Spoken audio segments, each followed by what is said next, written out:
आदरणीय प्रशांत किशोर जी का जो विजन है, जिस प्रकार से वो बिहार से पलायन रोकने की बात कर रहे हैं, कि राजनीतिक गलियारों की बात करें तो यहाँ गर्माहट पैदा हो रही है। करगहर वैसे तो अभी नॉर्मल सीट रही थी, लेकिन अब ये हॉट सीट हो गई है। उसका कारण आपको पता है, सामने देख सकते हैं। जिस बदहाली में बिहार है, रोहतास जिले में एक चर्चा का विषय है कि रितेश जी की एंट्री कंफर्म मान ली गई है करगहर में, ऐसा लोग कह रहे हैं। देखिए, हम अच्छा जीवन जीने के लिए विधायक नहीं बनना चाहते। नमस्कार। अभी आप देखेंगे कि बरसात का मौसम आ चुका, गर्मी धीरे धीरे जा रही है, लेकिन अगर बिहार के राजनीतिक गलियारों की बात करें तो यहाँ गर्माहट पैदा हो रही है। उसका कारण है कि यहाँ पे आगामी समय में विधानसभा के चुनाव होने हैं। मैं भी बैठा हूँ करगहर विधानसभा सीट में। करगहर वैसे तो अभी नॉर्मल सीट रही थी, लेकिन अब ये हॉट सीट हो गई है। उसका कारण आपको पता है, सामने देख सकते हैं। उसका कारण ये है कि रितेश पांडे जी की एंट्री हो चुकी है यहाँ पे। कयास लगाए जा रहे थे कि वो भभुआ लड़ेंगे, करगहर लड़ेंगे, लेकिन आज उन्होंने बैक टू बैक कई गाँवों में सभाएं करी, लोगों से मिला, जनसंपर्क अभियान शुरू कर दिया। तो पूरे सासाराम, पूरे रोहतास जिले में एक चर्चा का विषय है कि रितेश जी की एंट्री कंफर्म मान ली गई है करगहर में, ऐसा लोग कह रहे हैं। तो इन्हें जानेंगे कि क्या वो करगहर से ही लड़ेंगे, क्या इनका मुद्दा क्या है। इनका एक बड़ा नाम है भोजपुरी इंडस्ट्री में, फिल्म इंडस्ट्री में, म्यूजिक इंडस्ट्री में। इतना बड़ा इनका जो जीवन है, आप कह सकते हैं, वो जीवन को छोड़कर ये राजनीति में आ रहे हैं। क्या कुछ मकसद है इनका, क्या वाकई में बिहार बदलने की चाह है, जो प्रशांत जी की भी चाह है। तो जानते हैं इन्हीं से। रितेश जी, स्वागत है आपका। बहुत बहुत धन्यवाद। रितेश जी, पहला सवाल ये है कि आपका जो जीवन है, आप ऑलरेडी एक सुपरस्टार की भूमिका में है। मुझे लगता है कि विधायक से तो अच्छा जीवन आप जी रहे हैं ऑलरेडी। तो वो जीवन जी कर आप उस जीवन को छोड़कर विधायक बनना क्यों चाहते हैं, क्या कारण है? देखिए, हम अच्छा जीवन जीने के लिए विधायक नहीं बनना चाहते। हम लोगों की सेवा करना चाहते हैं। जिस बदहाली में बिहार है, जानवरों की तरह बिहार के युवा ट्रेन के जनरल बोगी में ठुसा कर बाहर के राज्यों में, जैसे गुजरात, महाराष्ट्र,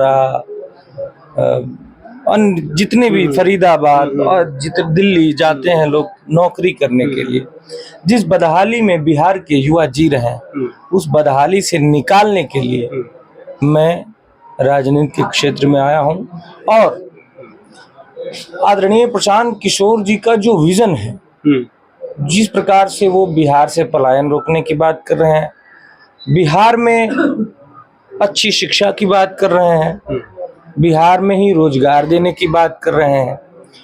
तो अगर हमें जन सेवा करना है, जैसा कि आपने कहा कि ईश्वर की कृपा और हमारे उत्तर प्रदेश, बिहार, झारखंड की जनता के आशीर्वाद की बदौलत एक विधायक, इतना मान सम्मान उससे ज्यादा ही हम लोग को तो पहले ही समाज की तरफ से मिला है। लेकिन हमको समाज में सेवा करना है, लोगों की सेवा करने का एक भाव है हमारे मन में। जिस प्रकार से आदरणीय प्रशांत किशोर जी वो यूएन में रहे, यूनाइटेड नेशन में, फिर भारत के कई राजनीतिक दलों को उनके अंजाम तक पहुंचाया। उसके बाद वो कहीं चाहते तो कहीं भी मंत्री, कोई भी दल उन्हें बना देता, लेकिन सब कुछ छोड़कर वो बिहार में घूम रहे हैं। क्यों? क्योंकि उन्हें बिहार से लगाव है। सेम कंडीशन हमारे साथ है कि हमें बिहार से लगाव है, यहाँ के लोगों से लगाव है। इनकी जिंदगी कितनी आसान बनाई जा सकती है, उसके लिए हम। बहुत बड़ा सवाल है कि जो लोग पूछ रहे हैं कि आप कहाँ से चुनाव लड़ेंगे। आप, कुछ लोग बोल रहे हैं भभुआ से लड़ेंगे, कुछ का ऐसा आकलन है कि आप करगहर से भी आ सकते हैं। आज आपने करगहर में जनसंपर्क किया है लोगों से, तो क्या क्लियर मान लिया जाए कि आप करगहर से ही लड़ेंगे? देखिए, हमें तो पूरे बिहार में जनसंपर्क करना है जी। बाकी करगहर पे विशेष ध्यान है। क्यों? कि आपका पैतृक गांव है इसलिए, कि और कुछ कारण है? हमारा पैतृक गांव है, और भी बहुत सारे कारण हैं, समय के साथ साथ आपके सामने आ जाएंगे। तो सर, एक बड़ा सवाल ये है कि हर बार का चुनाव जो होता रहा है अभी तक, आप देखेंगे कि हिंदू मुस्लिम, मंदिर मस्जिद, जातिवाद, खासकर बिहार की बात करें तो जातिवाद, नीतीश जी, लालू, यही राजनीति के केंद्र होते थे। लेकिन बहुत सालों बाद आप देखेंगे कि बिहार में 30-35 साल बाद एक अलग बात हो रही है। इस बार शिक्षा की बात हो रही है, रोजगार की बात हो रही है। नीतीश और लालू के अलावा भी बात हो रही है, जो प्रशांत किशोर इसके जिम्मेदार माने जा रहे हैं। तो क्या लगता है कि इस बार का चुनाव पिछले चुनाव से अलग होगा? आज हम लोग 6 गांवों में गए, डोर टू डोर कैंपेन किए, सबके दरवाजे पे गए। एक सिंगल आदमी नहीं मिले जिन्होंने, आदमी और महिलाएं, माताएं, बहनें, जिन्होंने ये कहा कि नहीं, हमें बदलाव नहीं चाहिए। सब लोग बदलाव चाहते हैं और सब लोग इस बदहाली से निकलना चाहते हैं। और सबको पता है कि जनता ठगा हुआ महसूस कर रही है। आज सबको पता है कि हम बिहार को बदल सकते हैं और जिस प्रकार से प्रशांत किशोर जी का एक विजन है, एकदम क्लियर विजन होता है। वो जब बोलते हैं कोई समस्या के बारे में और उसके समाधान के बारे में, तो दिल दिमाग को यकीन होता है कि हाँ, ही कैन डू इट, ये कर सकते हैं। तो इसलिए सारा बिहार के लोग आज प्रशांत किशोर जी के साथ हैं और बदलाव के लिए एकदम तत्पर हैं।